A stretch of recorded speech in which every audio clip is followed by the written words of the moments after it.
Olá, amigos! Hoje eu falarei com vocês um pouquinho sobre as doenças prostáticas.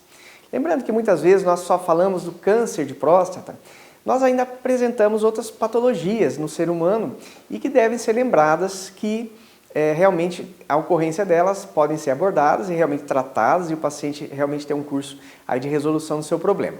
Então, a prostatite talvez seja uma das patologias prostáticas mais frequentes nos homens em qualquer faixa etária, né, desde um homem jovem até um paciente da terceira idade, mas ela é uma patologia que deve ser lembrada e que muitas vezes ela tem sintomatologia bastante pobre, então muitas vezes o paciente não refere muitos sintomas.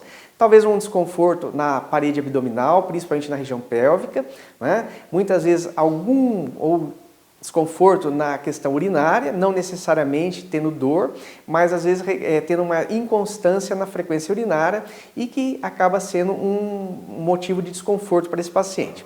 A partir daí, o paciente muitas vezes acaba questionando o seu médico e a gente deve lembrar a possibilidade de uma infecção prostática, no caso a prostatite, que acaba sendo abordada na maioria das vezes com anti-inflamatórios ou até mesmo com o uso de antibiótico.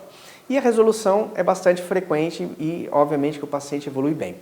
Outras patologias, como aumento prostático benigno, que também ocorre a partir de uma determinada idade, principalmente a partir dos 40 anos, e que muitas vezes o paciente não refere até sintomas.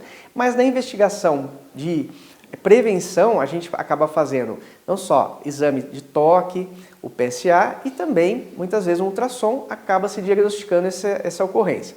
A partir daí, o paciente pode ser medicado, há uma boa evolução desse paciente com as medicações atuais e ele acaba tendo uma boa resolução do seu quadro, até mesmo para que isso não evolua, né? Outras patologias podem ocorrer na próstata, né? Como a ocorrência de tumorações, inclusive tumorações benignas, não necessariamente só os tumores malignos.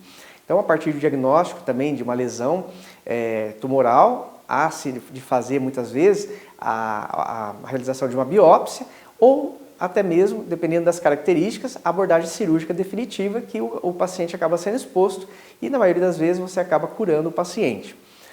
Existem também algumas outras patologias, como a ocorrência de cálculos prostáticos, né, que são pequenos empedramentos a nível da estrutura da glândula e que acabam não necessariamente necessitando de abordagem, né, simplesmente a necessidade de um acompanhamento do profissional e que acaba muitas vezes não tendo necessidade de uma abordagem.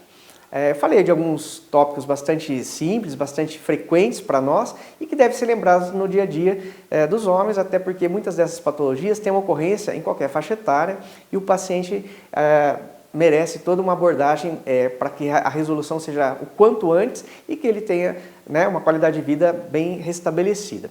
Então, falei sobre isso para vocês hoje. Abordaremos esse tema ou nos novos programas algum tema mais específico sobre próstata. Um abraço a todos.